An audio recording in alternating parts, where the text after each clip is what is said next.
I am resident of Collinwood for YouTube, joined by my buddy Mark Gillman and my buddy Daniel Culver. We're here to discuss Friday the 13th, the final chapter, and no, it is not the final chapter. Ralphie! Yeah, that's him. Don't worry, buddy. This is not Alien, but when we do Alien, don't worry, you'll be here.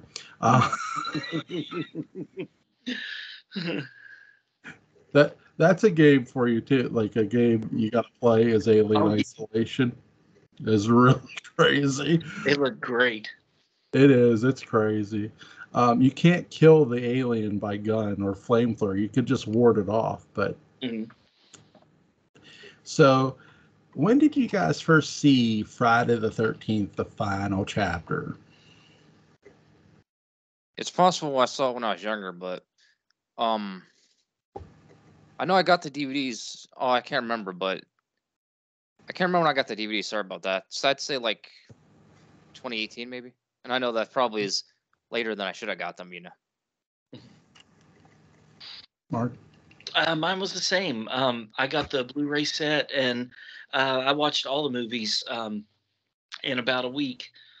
So I watched this one. It was in the spring of 2018. I remember watching this on Monster Vision, and Joe Bob Briggs was like huddled in the corner or some shit, saying about Ted Turner. I could be quoting the wrong one, but like it was just crazy. Like that was like pre-Shudder and all that other shit, and before streaming service, and it was like it was the best horror host ever. And then TNT canceled it. The sons of bitches. Right. Oh, you know what? Sorry to interrupt you, but I actually may have been a little earlier. I think 2014 or maybe even 2015. Because I remember, I actually forgot. I got this one in a set with the first three. Oh, cool. If you go to, I don't know when they did this. It may have been the year Daniel just said. I know Walmart had all 8 Friday the 13th in one box. Like I think that was before the Blu-rays came out, like all the big box Blu-rays. And then like sometimes when you would go to Walmart too, and now occasionally Big Lots, you'd see like Friday the 13th. Right. Like in a package or something, like 2 or 3 or so. Like they still do have those around Halloween usually now. But so this one's interesting. Mark, you talked about that all these are taking place on Camp Crystal Lake, and just different areas of the campgrounds. And here we get a whole new view of the campground. We get some houses rented, but there's actually, before all that happens, they give a backdrop of 3, and finally they kill. I use that loosely. Jason, he's unconscious, so to speak. I like how they shoot this, like overhead. You see all the cops at Higgins Haven. What did you guys think of this opening? Well, I thought it was pretty good. Yeah, I thought it was good. This was, you could tell right away from that this was, you know how we talked about last week how 3 was a lot darker in the subtext? This felt a lot more lighthearted and kind of I think a good step in the right direction. I could tell that from the get-go. Yeah, it gets darker later on. Yeah. Oh, yeah. Yeah. Poor Tommy's mother. Now it's weird. At the hospital, you see a woman from the back who sort of might be Chris hugging what might be her mom. It's so brief, like. Yeah. And Axel, everybody's favorite doctor, who movie. What's really interesting is when you watch Final Chapter, the one paramedic, the one lady, she's very scared of Jason, and rightfully so. Like, I get the sense that some of these people who obviously work for the hospital are from the Crystal Lake area. Yeah. Or the town, especially the one woman, the one paramedic, the EMS, I should say. But the other guy's like, "What are you doing? He's dead." I like that because it's like you get a sense of somebody who's actually afraid of Jason. So somebody who's actually afraid of the legend, who probably believed in it. Mm-hmm. Or at least you get that feeling that they may have believed in it. What did you think of that? I could see what you're saying. Oh yeah, I think she was definitely a believer. I mean, like, every place has its haunts and things you don't want to mess with and tempt fate. And I think I think she knew better than to screw around with Jason. Here's a question for you guys: is Crispin Glover the best dancer ever in horror history, or no? No. I'd say no. No, I loved that, man. I thought it was great. I thought it was really great. So that's like one of the best scenes in any horror movie. His dance was just awesome. I like they were talking about this when they showed this on TV. Joe Bob Briggs was talking about this. He's like, Crispin Glover wanted this to AC/DC's Back in Black. Yep. And I'm just like, I mean, the song they chose, it's not like it was any heavier than Back in Black was. So they said that because of the rhythm. I'm like, I don't know. Like, I think it would have been about the same. Yeah, I don't think they wanted to pay AC/DC or the rights to the AC/DC song because they had to keep these budgets like super low. So that's why they chose the song they did. They had said about I forget who it was that said it to Crispin Glover. They said about that song would not, the dance he was wanting to do, would not fit that song. I'm thinking, have you seen the dance he was wanting to do? I know. I was always like, now see, I can't dance regardless. So I was always very, very like upset that like on those games like Dance Dance Revolution and Michael Jackson Experience and stuff, that there wasn't like some kind of secret thing where you had to do the Crispin Glover dance. See, when I took my wife, she was my girlfriend at the time, to her prom, I had a 3-move set: Cabbage Patch, move my hips a little bit, and go like this, like a maniac. And my wife's like, "You can't dance, can you?" I'm like, "There's no wrong way to dance, honey. Just ask Crispin Glover." Nice. But very true. And it's just like, you see this, it's like, it's a great scene. I mean, whether he practiced it or he just improv that move, I'll give him all the credit. Mm-hmm. Oh yeah, absolutely. What did you think of Crispin Glover's dance moves, Daniel? I thought they, not to sound mean, but yeah, I thought they were, cringy. Yes. Now here's what's funny. If you ever watch like the old WCW during the 90s, there was a guy called Disco Inferno, and he would do disco dances. So it's like, oh no. I never saw this guy. I remember the Honky Tonk Man from WWF, but yeah, it's funny too because they were wanting to bring it during the Attitude Era.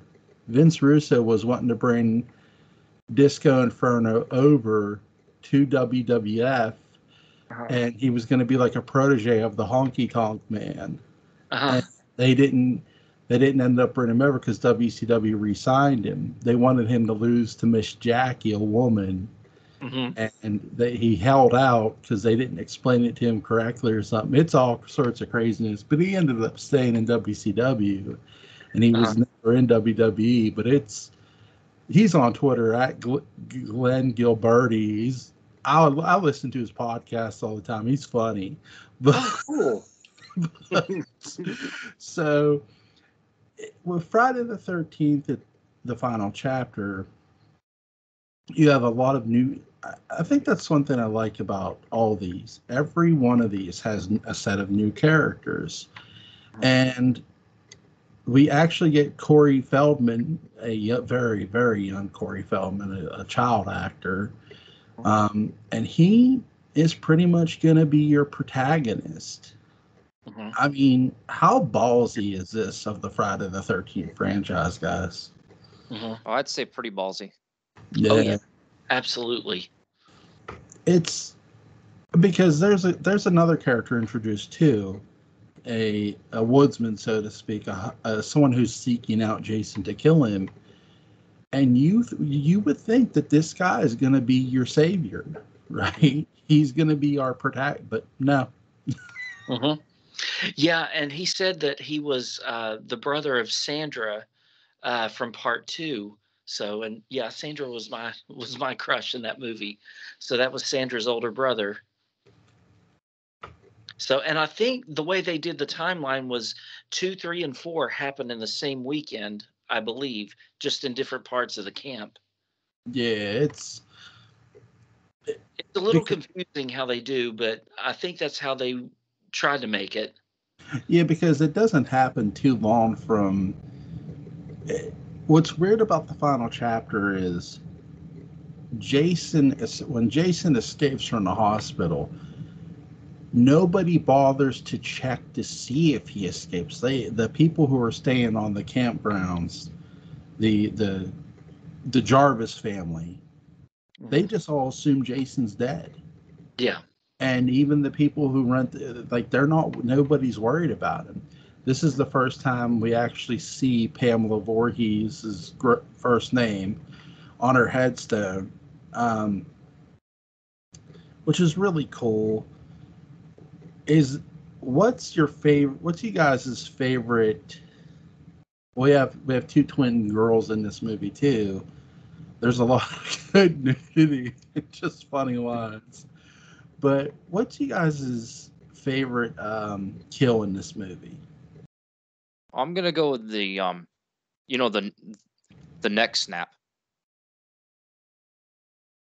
But I'll say when Tommy kills Jason is a close second. Oh yeah. Yeah. I'm going to say the one with Crispin Glover, where he jammed the corkscrew in his hand and then a machete across the face. That was pretty savage. There's some dark kills in this movie, and one of the darkest ones is the first twin when she's outside and she calls her sister a slut. you don't. I love how they do this. It's really cool. You just see Jason stab her in the back. The shadow on the house is very old school, but then they show her getting pressed up against the house with this thing in her back, and it's just like, holy shit. That one, and well, her sister, getting tossed out the goddamn window. Like, because I just was not expecting Jason to just toss her out the window. Yeah. So the twins getting killed are both my favorites. We have a lot of on-camera kills. We have one off, and that's the mother, Mrs. Jarvis. Why do you guys think her camera was or her kill was off camera? That's actually a good question. I'm not sure. Why do I think it was? I've heard that what was it? The MPAA, the ratings board, that they would always go crazy on the Friday the 13th movies and have them tone stuff down. So I'm wondering if maybe they had to tone it down to get the R rating, or where there were such good kills in this one, and they were on screen, and they definitely upped the ante of the last ones. If maybe they had to cut that to keep their R rating, I'm not really sure. I could see that. Yeah, sorry to interrupt you. No, they do have a lot of on-camera kills in this movie. Mm-hmm. So I'm sort of wondering, by the time they wanted to get to her, they just can't, because who knows how they were going to kill her off. It was probably bloody. But I also think, though, too, in a lot of ways, them not showing her death and then you never find her body really adds to this movie, because I do believe Tommy found his mother's body. We don't see it, but I'm sort of wondering, Tommy, when he's shaving his head later in this movie, looks like he's lost his mind. Yeah. I mean, there's something that he saw that we didn't. And I got to believe it was his mom's body. I mean, if I could only imagine that. I've thought that too. It's dark as hell to think that, but because again, we touched upon the lightheartedness of the early stuff of this movie. Mm-hmm. But where this movie really gets dark is when the kills start slowly happening. The first one, like the nurse, the doctor, they get killed in the hospital. And the hitchhiker getting stabbed in the neck. Mm-hmm. I like the one guy, he's like typing on a fake computer. Like, you're just a dead fuck, buddy. And it's just exactly. Yeah, he may as well have had a name tag that said dead meat on it. So, hello, my name is Dead Meat. I remember Steph Hutchins said on Facebook, he asked, who are these two? And I said, one's a computer wizard and the other's a dance master. Yeah, there you go. So, hey. But what's something that shocked you guys about this movie? I'm going to be honest. The part where Tommy Jarvis actually killed Jason, because you don't really expect a child to kill Jason. No, you don't. Go ahead, Mark. I'm going to say the same thing. Just the way that it happened was crazy, and the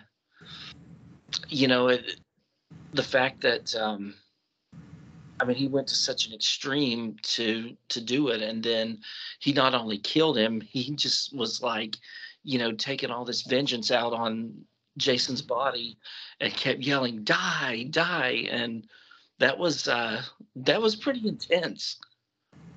Yeah, it's really shocking that you see this, because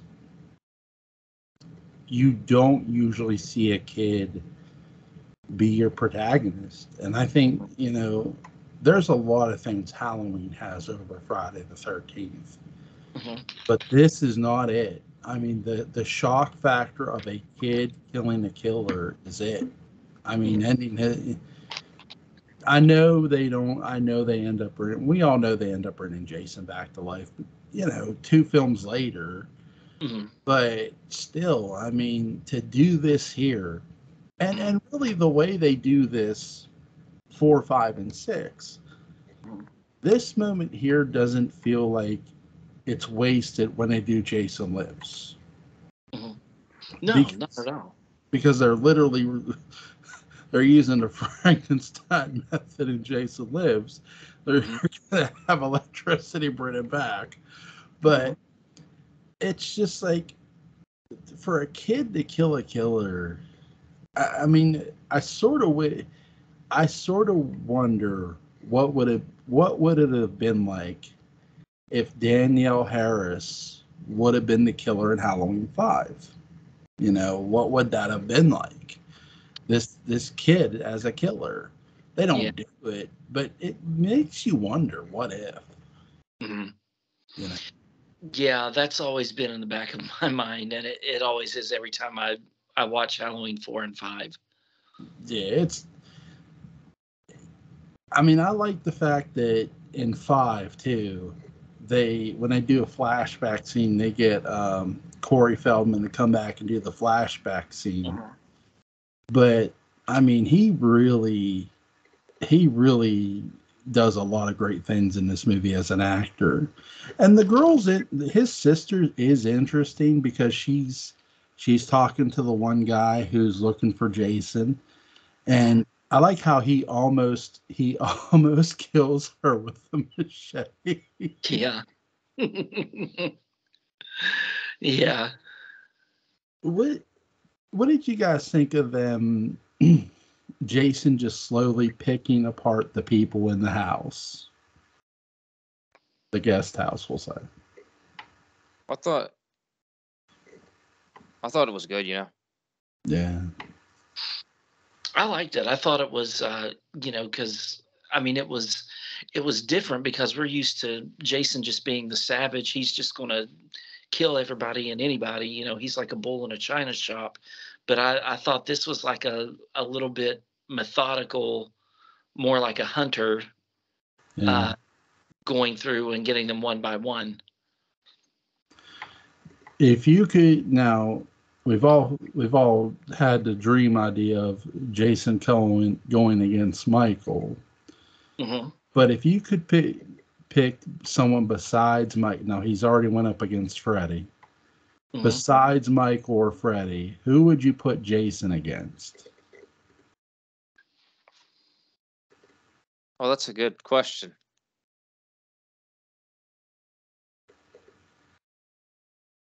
I'm going to go with Art the Clown. Ooh. That's a good one. Mm-hmm.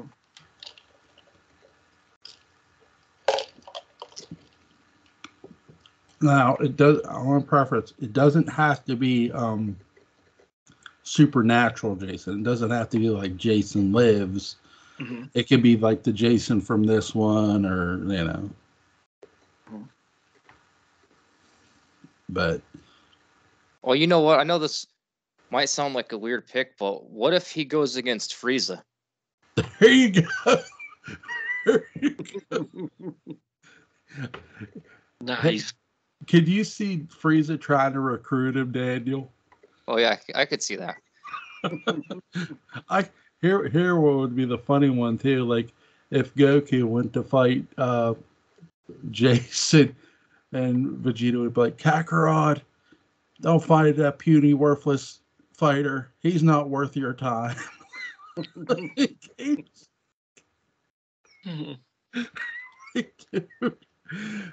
Because I could like Vegeta would just like blast him one time, like, see that was nothing.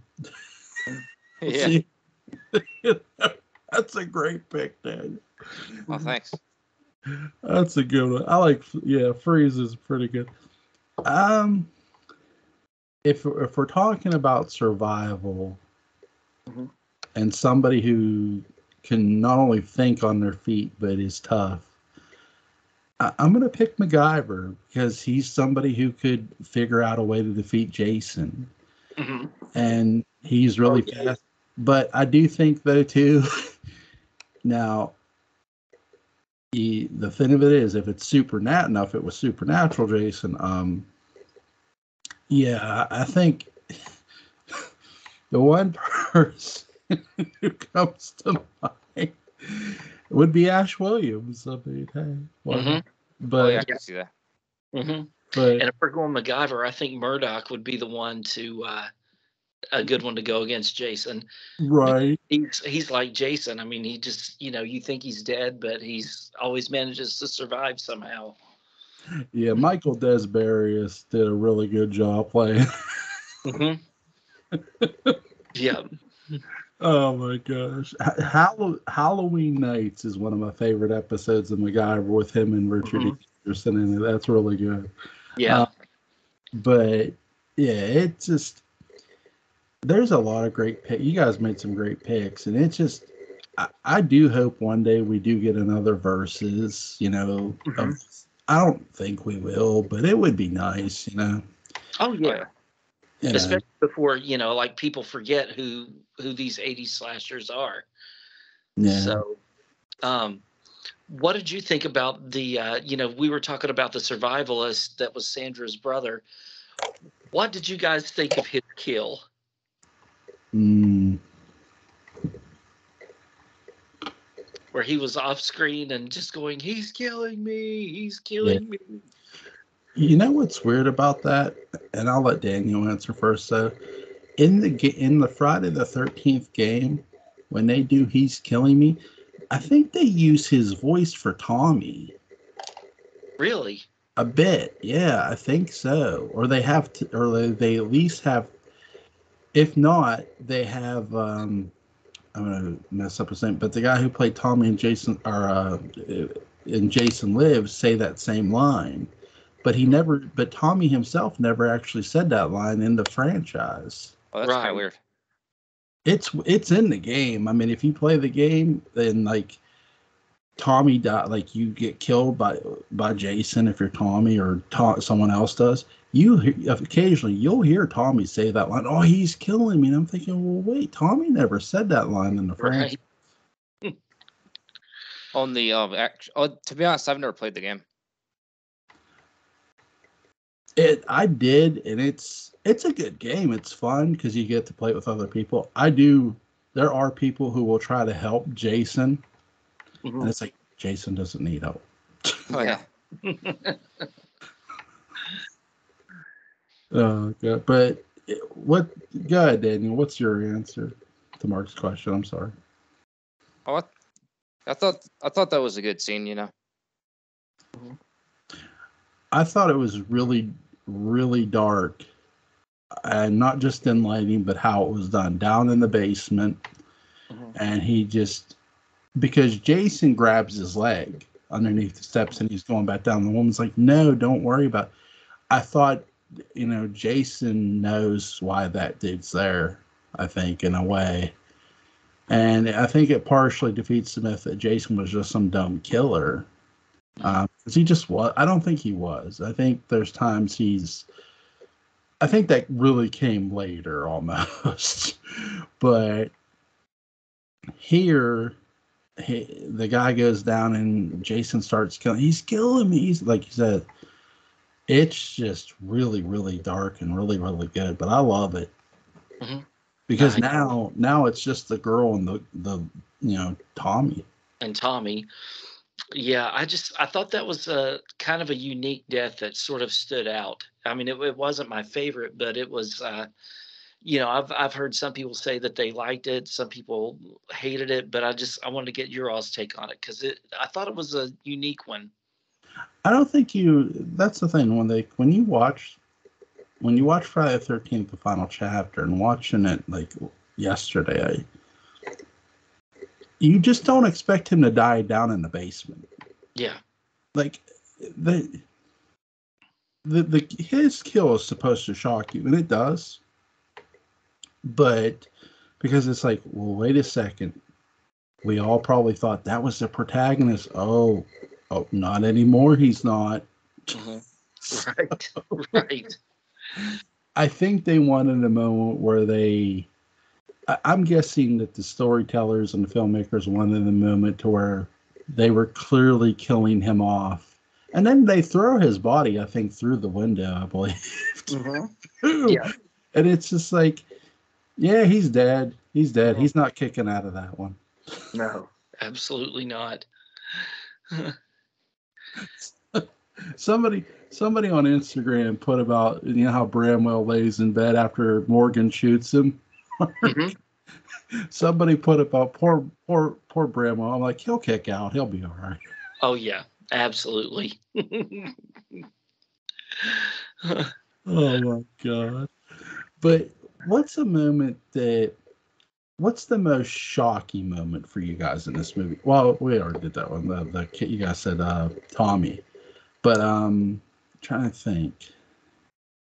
Is there something in this movie that surprised you outside of Tommy killing Jason? Mm-hmm. Actually, him cutting his hair, you know. Yeah. For me, I think it's not anything to do with the story, but I think the special effects in this one and the makeup by Tom Savini was the best of any of them that he's done. The way that Jason looked, and the way they did the machete going through his eye and everything. I think the makeup in this one was incredible. They really did a great job with it, and maybe I'm reading a little too much into it, but I kind of got a sense that Tommy was like Tom Savini, the makeup artist as a kid, where he was fooling with makeup and masks and different things, and maybe that's why they named him Tommy. But I thought the makeup and the special effects in this one was really, really good. Yeah, it's really, Tom Savini does an amazing job, even in the first one. I mean, he's always been great.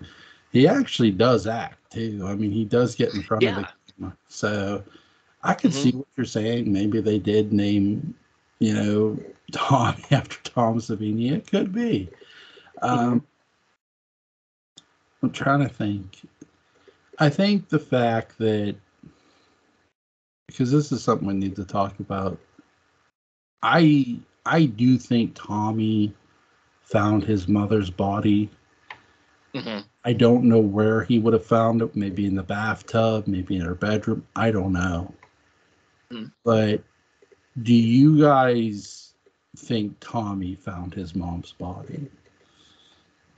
Yeah, I think he did. I do too. I think that's what took such a dark turn for him, because I mean, you could see it in his eyes when the camera stopped right at the end of the movie that he was gone. Yeah. Little nice Tommy was gone. Yeah, he was. It's so, when he's standing in front of that mirror and he's just, I'm like, dude, what are you doing? And like his sister too says, why didn't you run? I'm thinking to myself, well, really, you're going to be dead before he gets anyone back. Right. Like, so what's him running going to do? You're in the middle of the woods.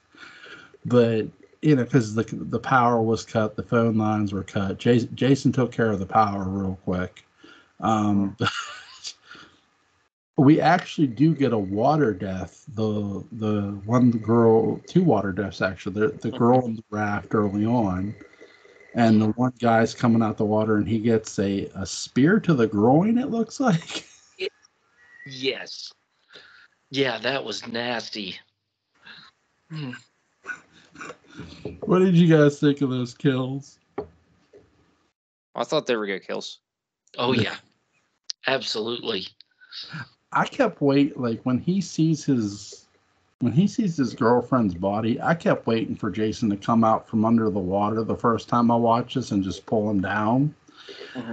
So I was shocked to see that we get a groin kill, basically. Oh yeah. Yeah.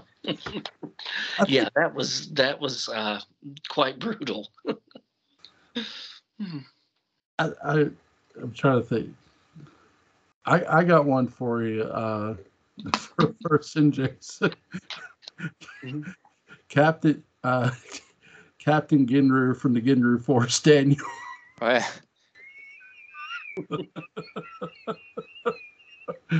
Because if he would start to lose, he would just switch bodies. Oh yeah, that's true. Oh my god. That would be a good one. I really like the fact that this movie, though it's called The Final Chapter, sort of somewhat does feel like it in a sense. Mm-hmm. I mean, if they would have ended the franchise here, I wouldn't have been mad at it. Me neither, because Jason was dead. It's, he was killed. So yeah. I wouldn't mind it either.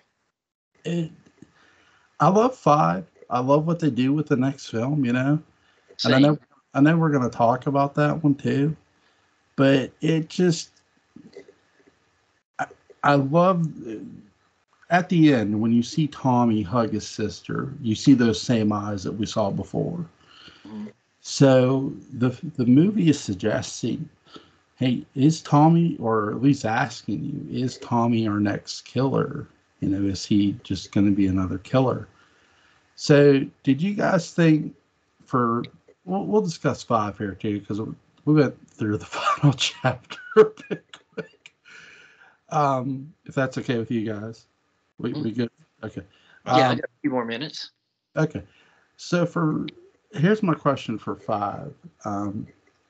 Did you guys think Tommy was the killer or was going to be the killer for 5? I think he was going to be, but they decided not to do that. Yeah.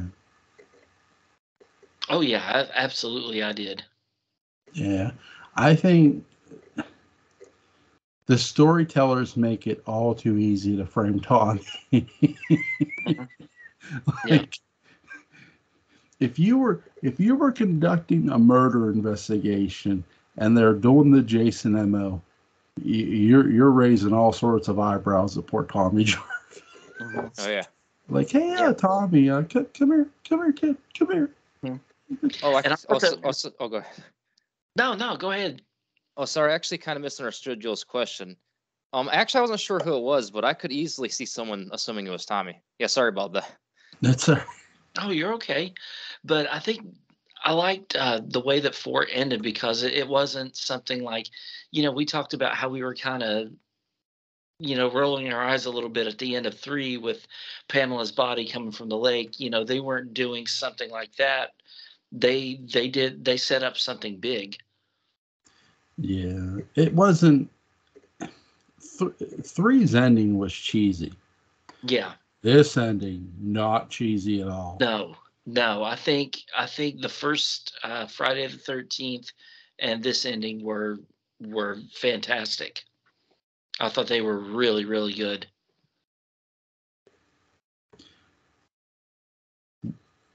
What do you think, Daniels? I think this had a good ending. Yeah. And yeah, I agree. The first one had a good ending too. Yeah, the first one, the second one, and the fourth one all had great endings. The third one, yeah. The third one had a lot of great things that happened, in the movie, but yeah, the ending was a little meh for me. So we were touching upon this last week. Mm-hmm. Chris's dad. I know we don't really meet him. We hear his voice. He seemed like a bit creepy to me, though. Mm-hmm. Like always, anytime I watch 3 and I hear Chris's dad like yelling at her, I'm thinking, what are you yelling at her about? Like, she doesn't even really look like a teenager. She looks like a grown ass woman. Yeah. And I'm like, I don't know. I always get a weird vibe of like, I don't know, maybe he didn't want no one to date his daughter, or there's some weird, I don't know, just, I don't want to say like pedophile, but just weird vibes. Like a helicopter dad. Yeah. Yeah, very controlling, and yeah, I could see it. Yeah, she said she thought it was her dad coming through the woods. I sort of wonder, like, well, did he dress up like some weird dude? Like, who knows? Never know. Right. Because she said this guy was disfigured and had a knife. Well, okay, we saw at the end of 2. Jason didn't have a knife by the end of 2. He was bare hands. Right. So it's like Chris's story is sort of weird, but her situation is weird too, because her dad's just fucking really weird. Mm-hmm. So I love how I think it would have been really interesting like if they would have did the dream sequence again, if her dad would have been there to rescue her somehow and got killed. Mm-hmm. Like he gets killed, but they don't do any of that. They do the cheese. But again, I think 4 more than makes up for 3's. Oh yeah. Lackluster ending. Mm-hmm. And does 3 have the weakest ending? Maybe. That we've seen so far, yes. Yeah. Okay, here, which one? Okay, that's my question for you. Is which of the do you guys feel has the weakest ending of all the Friday the 13th? 8. Oh, Jason Takes Manhattan. Mm-hmm. Oh yeah, that one is pretty weird, This is what happens when you want to shoot in New York and you shoot in Canada. Oh yeah. Yeah. I was talking about this. Like, parts of the new Scream movie are shot in Canada. Mm-hmm. And I said, you just made how much money with the last Scream movie? Spend some money and actually film that shit in New York. Mm-hmm. Like, Oh, yeah. like seriously. Like, I get it's a lot of money, but if your location is a part of your story, did you not learn anything from Jason Takes? True. See, Jason Takes Manhattan is a guilty pleasure movie for me. It's really, I love it. I know how you guys. Oh no, I enjoy it too. I just thought the ending was, to me, it was the weakest ending. The toxic ooze and like Jason's body being there. Yeah. That was weird. Yeah. Like, cause I thought like when the toxic came and like was killing him, I think, well, Jason's just going to be no more. Mm-hmm. But no, his body. I'm thinking, no, wait, that makes no sense. Yeah, it turned him back into a child, so it was like, okay. The tunnel scene is like the tunnel sequence is creepy, Mm-hmm. but for me, the weakest ending. As much as I want to give it to 3, I got to give it to the remake. Because they repeated 3's mistake, only not with Pamela, with Jason. Yeah. And I feel that's one of the look. I get Jason and water. I get the connection, but that has come a very bad cliche with Friday the 13th, where I'll just have them pop out the water, because that's what worked in the original. And it's like you don't have to keep. It makes you feel. It's sort of like you're hitting your own audience over their head because you're sort of treating them like they're stupid. Yeah. Because you think they don't get it. But no, we all get it. But you don't have to hit us over the head with it. You could have did something else. That's my biggest complaint about that remake is that end. I think there's things they could have did to help some of the things, like the sister, the one guy's sister who he was looking for. They could have had her eat the worms. If she's hungry enough, she's gonna eat, or whatever. But because I could see why Jason took her, he thought that was his mother. Dark Shadows reincarnation, right? Like Barnabas and Josette. Instead of Barnabas and Josette, it's Jason and his mother. Oh yeah, well, I'm gonna agree with Mark and say that 8 is the worst because, yeah, it not only was it weird, it didn't even go anywhere. Yeah, that's true. But I enjoy the heck out of a lot of that movie, though. The dog coming up at the end of 8. True. They were in front of the World Trade Center too. It's like I'm like, wait a second, like Jason's just laying there. I can't, like, what the hell? You know what it was? When he kicked that boombox, the Jets were so desperate for a kicker that year, they recruited Jason. That's what really happened. Oh, yeah. That's what really happened. Mm-hmm. I agree. Oh, God.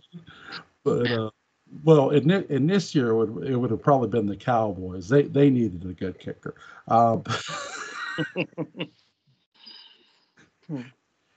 Here's a sports question for you. What's the worst field goal miss you've ever seen? I know what mine is.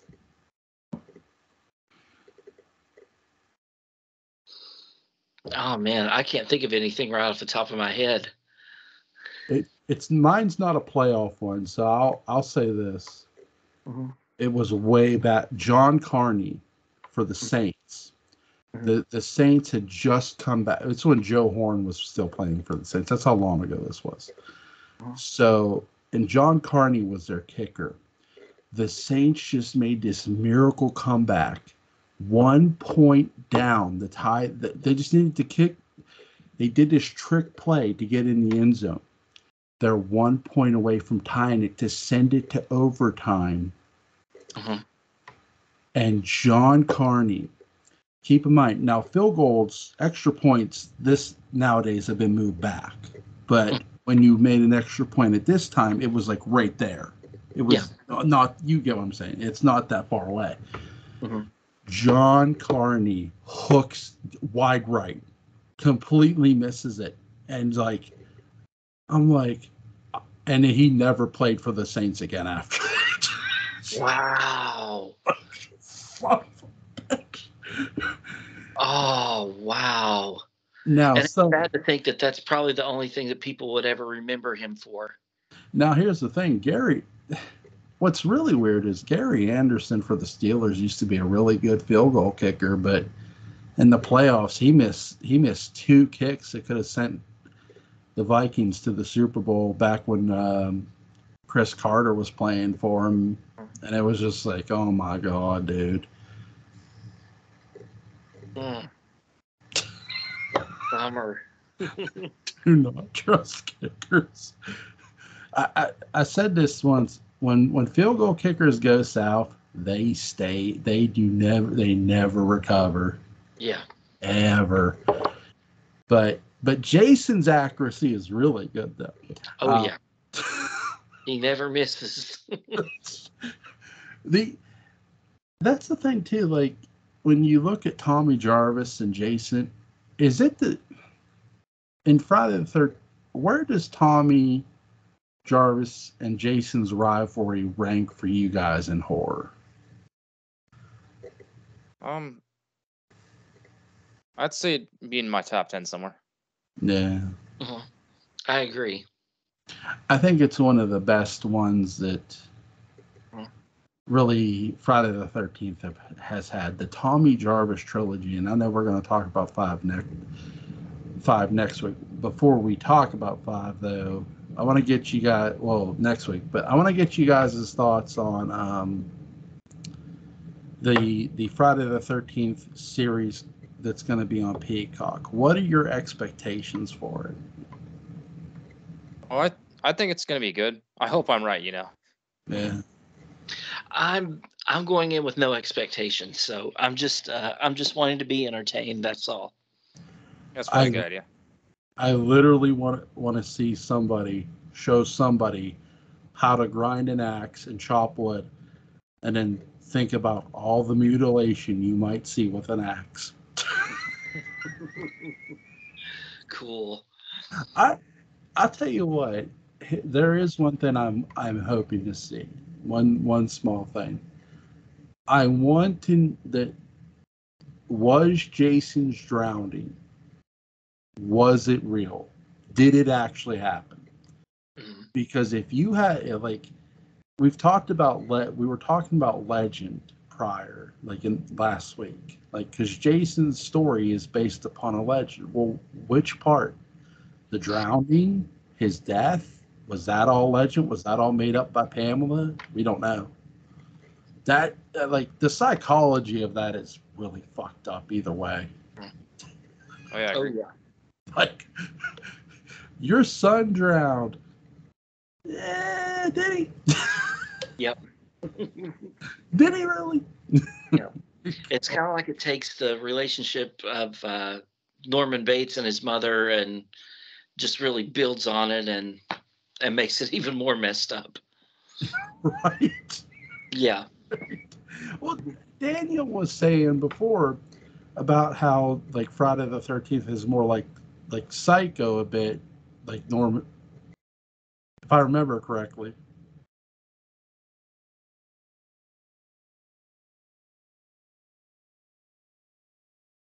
Oh yeah. Oh yeah. Sorry about the silence.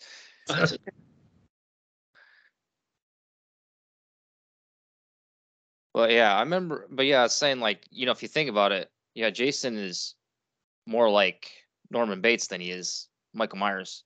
Yeah. Yeah.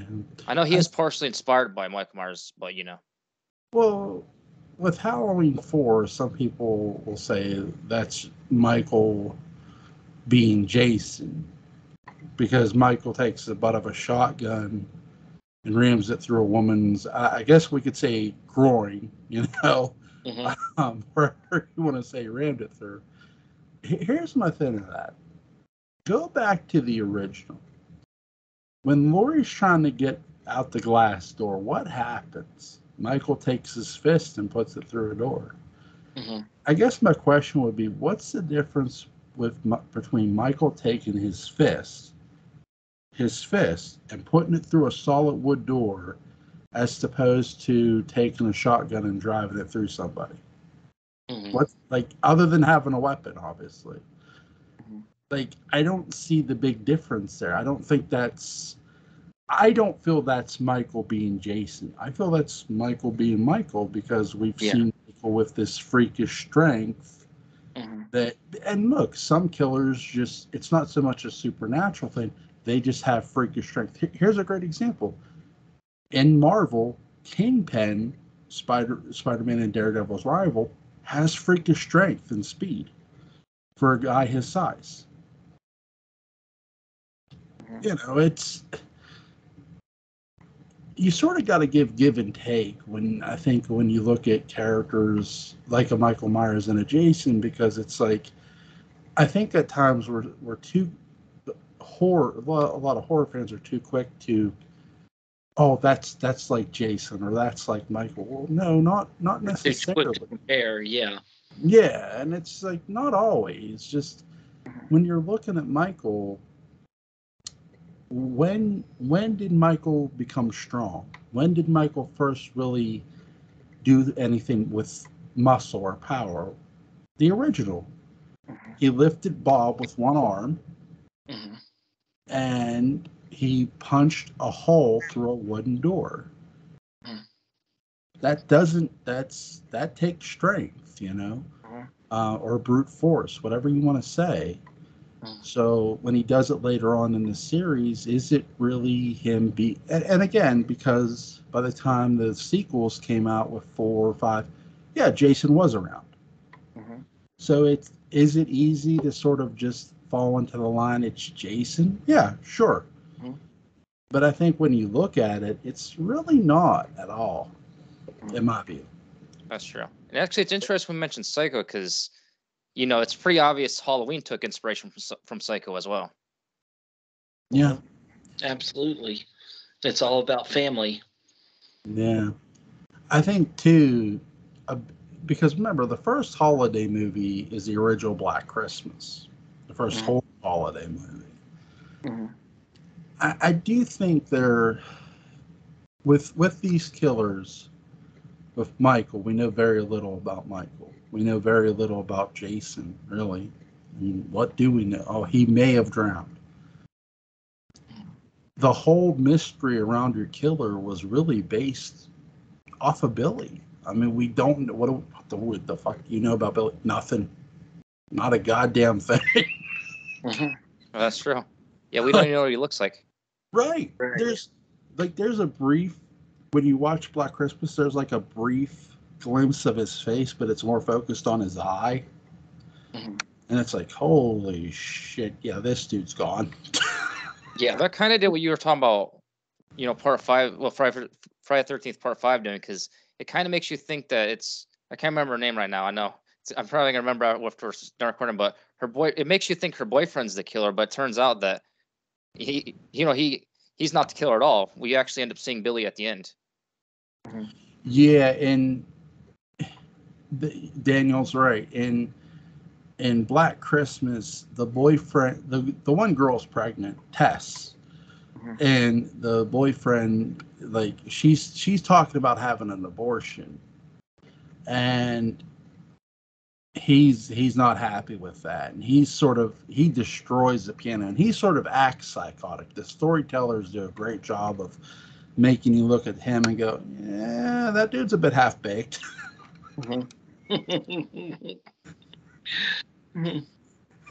Yeah. Here's one for you, Daniel. What about Boo versus Jason? Boo from Dragon Ball Z. Oh yeah, that would be interesting. He could eat him. Oh yeah, sure, he could just eat him. Boo turns people to. I like when Boo's turning people to chocolate. He's just eating them. He could just do it to Jason. Ooh, yummy! Jason as a chocolate. I want to see that. I want to see that. The price of admission for that alone would be worth it. Oh, which Boo would it be though? The Fat Boo or the or Super Boo or Kid Boo? I'm going with the Fat Boo. Oh yeah, that would be very interesting. Nice. Kid Boo would be interesting because Kid Boo would taunt him. Oh, that's true.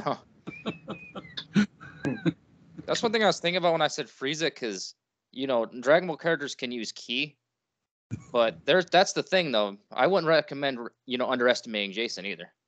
Yeah. True. And I can imagine Jason being turned into chocolate, that he would kill your stomach somehow. He would. You'd see the machete come through Boo's. Yeah, absolutely. Too much, guys. That's some good stuff. Seriously, both of you. Is there anything you guys want to add before we get on out of here? I'm good. I'm ready to talk about 5 next time. Yeah, there you go. I'm good too. All right, for Mark Gillman, for Daniel Culver, I'm Joel Sands, resident of Collinwood. You guys have a great night. You too. Thank you. You guys are. Bye. Bye.